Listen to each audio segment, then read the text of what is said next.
What's going on, you guys? Welcome back to another video. So y'all might want to take a seat for this one because I have a lot to talk about, and I really hadn't planned on recording today. I was just gonna come back and give y'all an update on tomorrow, but so much happened today.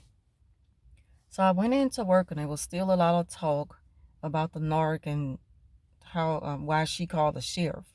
So come to find out, she called the sheriff because somebody broke in her car at work and stole $200 yesterday. So that's why she was crying and all that kind of stuff. So I was still wondering, like, why was she, like, kind of telling it only to certain people? So what was the difference between yesterday and today, and why did she decide to tell it to someone who she know would tell me about it? So also, I found out that not only did they break in her car and stole $200, they also broke in her locker at work and took $80 out of her purse. Okay, so I want to rewind real quick and take y'all back a few weeks ago. Remember when I did the video and said that I was going to be working in the place of someone who was out at the school where I want to be transferred to? I worked there for 2.5 days. Those days that I was there, I found out that someone had been like breaking into people's lockers at work, at my regular home school where I work at. But I wasn't there, so I don't know. I heard about it when I got back there. So y'all remember I worked at the school where I want to be transferred to. I worked there Thursday, Friday, and the first part of Monday. I worked there a half a day Monday. So when I went back there, they was like, if you got your purse with you, you might want to, lock your locker. Because a lot of times we put our stuff in our locker. We never had that problem at work. We never had to worry about anybody going into our lockers or, just theft or anything like that. So we could put our stuff in our locker and not really lock it, or either close it shut, close it tight. Or sometimes I would just leave my purse in my car. And I have never, like, I always have my car doors unlocked. I never lock my car doors at work. Just never, you never think about something like that's going to happen. I've been there for 6 years. We never had that problem, so you don't be thinking about that. So come to find out, like I say, another coworker, somebody had been in her locker, took $25 out of her purse, and they had even went in her office and took the money that we take to the bank deposit money.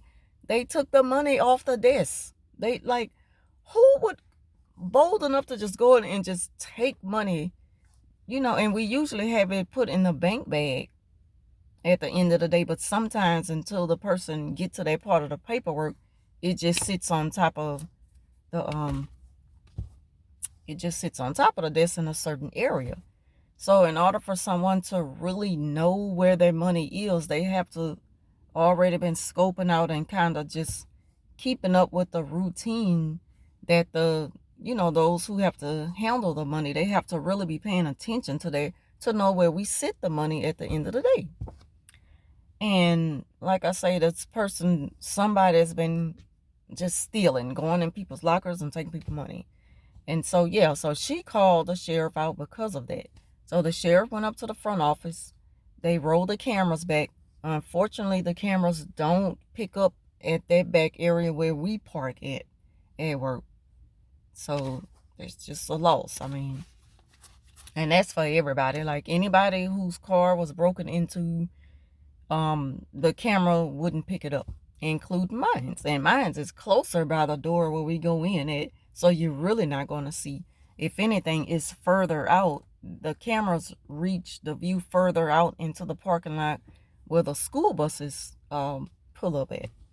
And I guess, they feel like that's more important to cover any area where children are going to be.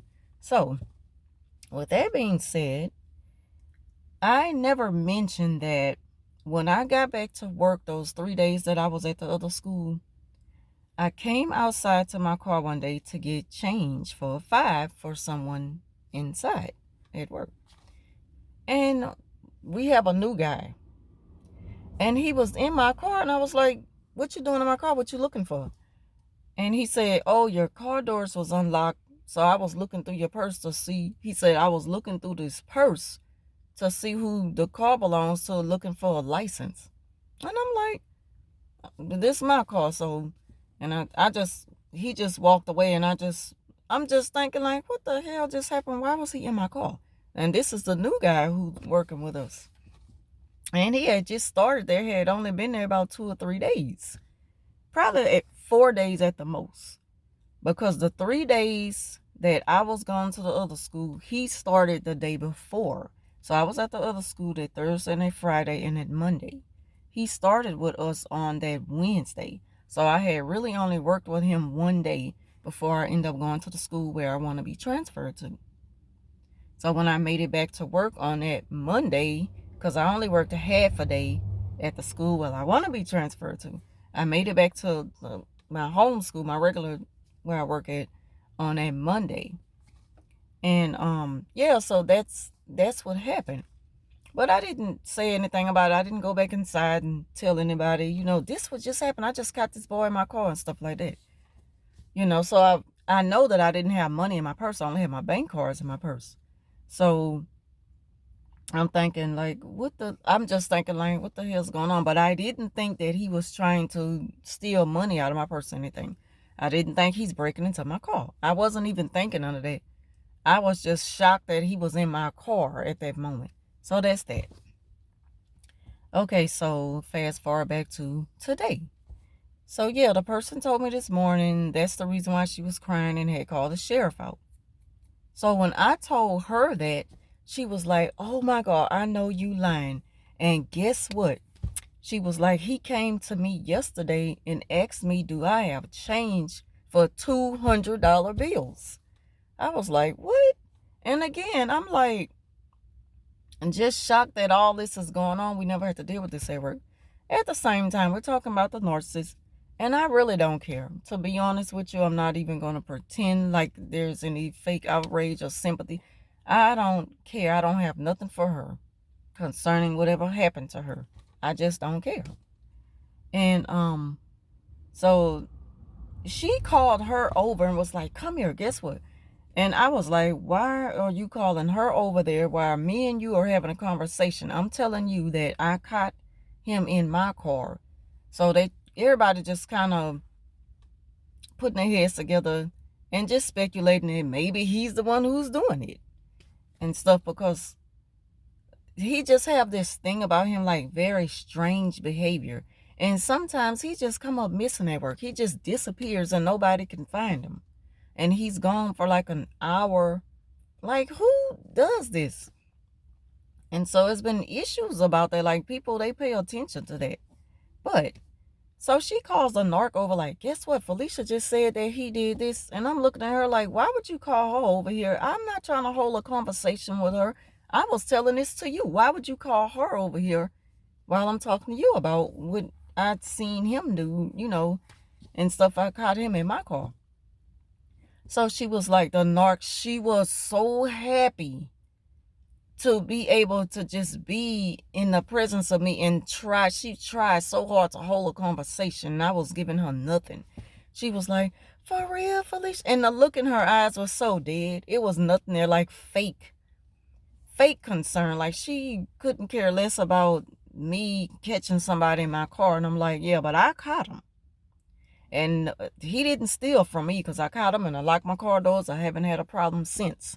I don't even leave my locker. I don't even leave my purse in my locker. I leave it in my car and I just put my locker in my purse in my trunk. So I don't have that problem. But he almost stole whoever $300 from you. So the last thing you should be doing is trying to pretend like you care.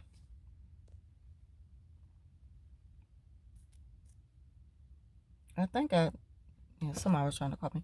So the last thing that she should try to do is, like, the last thing she should be doing is pretending that she care. It's hot. And this is probably not going to make it no better because it's like almost 100 degrees. And I'm suffocating in this car. So, yeah, I'm like, she talking about, for real, Felicia? And I had said, yep, so let me go back here and finish my work. I'm trying to get away from this. Like, girl, I'm not trying to give you, like, none of my time. What you're not about to do is stand up here and hold a conversation with me. Like, no, it has to be work related. And I know that you may look at it as like, well, this is work related. Everybody's talking about that somebody's been stealing from them at work and they trying to find this thief. I don't want to talk to her about it. I'll talk to everyone else about it, but not her. So I'm trying to get away from this conversation. And she was like, well, and she noticed that I'm giving her nothing. So she kind of like, she was like, see, if I would have known that, you should have said something. It's like she just got angry all of a sudden with me, like it's my fault. And if I would have mentioned that somebody went in my car, that would have prevented her car from getting broken into. I'm not responsible for your responsibility. Like, you should have already just had your car doors locked. Like, don't depend on me to teach you how to be safe at work with your car and with your other personals. Like, that's not my responsibility. That's your responsibility to make sure that you keep your stuff safe and secure. And so you're not going to put that on me. So I'm glad that I walked away from that, but by me walking away, that angered her. And that's why she blurred out, see, I wish I would have known that, because if you would have said something, my car wouldn't have got broke into. I'm like, I already knew this was happening. I already knew this was going to happen. But had I stood there when she first said, for real, Felicia, then it would have been a whole nother energy from her. And even though it's all fake and phony, because she don't care anything about anything bad happening to me, and I definitely don't care about nothing bad happening to her. And so I'm like, okay, so that just happened. And then after that, I walked away from her. I wasn't giving her nothing. I didn't even say, what? My fault. If I would have told, I didn't say nothing. So later on the day, so she kept going around telling everybody, like, here we go. Yeah, because Felicia said, and she's saying it like I came to her. No, this person called me over there to her, and then we were talking. And then she called you over and invited you into our conversation so that I can let you know, yeah, it happened to me too. Except they didn't get away with anything because I caught them. So she's going around telling everybody, yeah, if she would have just let everybody know. Why would I let everybody know when you already know that things have been coming up missing, and you knew this already? So it's my fault because I didn't mention about my car, but people had already mentioned that stuff was being stolen out of that person on the desk and all that kind of stuff. So now it's my fault. So they was like, well, he been doing it. I know it's him. Like, everybody just put their heads together and was like, yeah, it's him. Yeah, it's him. He did it. And like, that's not Felicia's fault. Like, and I say, yeah, because I didn't think none of it. And then my supervisor was like, yeah, that's not her fault. So she was standing up there looking stupid. She couldn't say anything. She was looking stupid and she was embarrassed. So she had that mad look on her face. She walked away. She came back to the table and she was like, I'm just so upset about this. I'm just so upset. $300. And nobody's around but me. So I'm just doing my work. Like, I wish she shut up because I'm not about to give you any kind of response to whatever it is you over there talking about. I don't care. So she's like, I can't believe this happened. $300. And if I had called my mama, and she was like, you listening? And I said, huh? Like, what do you want? I don't want to talk to you. She said, if I had called my mama and told her that, she would have flipped out. She would have been up here. She would have had the police up here. And then I was like, so I'm doing my work. She don't like the fact that I wasn't giving her any energy behind it. So after that, she was walking away and she was angry again because I wasn't giving her no feedback. She's slamming things around. So now she's pretending like she's mad about that and stuff. But she's really angry because I'm not talking to her. She come back to the table. She was like, so how you been doing? And she's looking like this is her eyes. How you been doing? And like she wanna pretend like she care, but the face is a dead giveaway that she really don't. And I ignored her. I didn't say, I've been doing, I didn't say nothing. Like, I really wanted to say, like, get the fuck out of my face. Like, don't talk to me. I'm not about to conversate with you. I don't like you. Sorry about the loud music passing by. So, I didn't say nothing. She said, how's Chloe, my dog? Like, why is she asking me about my dog? Don't start talking to me. We're not friends. We're not back there again. I'm not about to give you nothing. Like, don't talk to me. I was so angry. And I'm like, calm down, calm down, calm down. Don't be mad. Don't let her get you here. This is what she trying to do. Like, calm down. How about just don't respond. Just don't respond. Remember, no contact. Been doing good. Been doing good since October.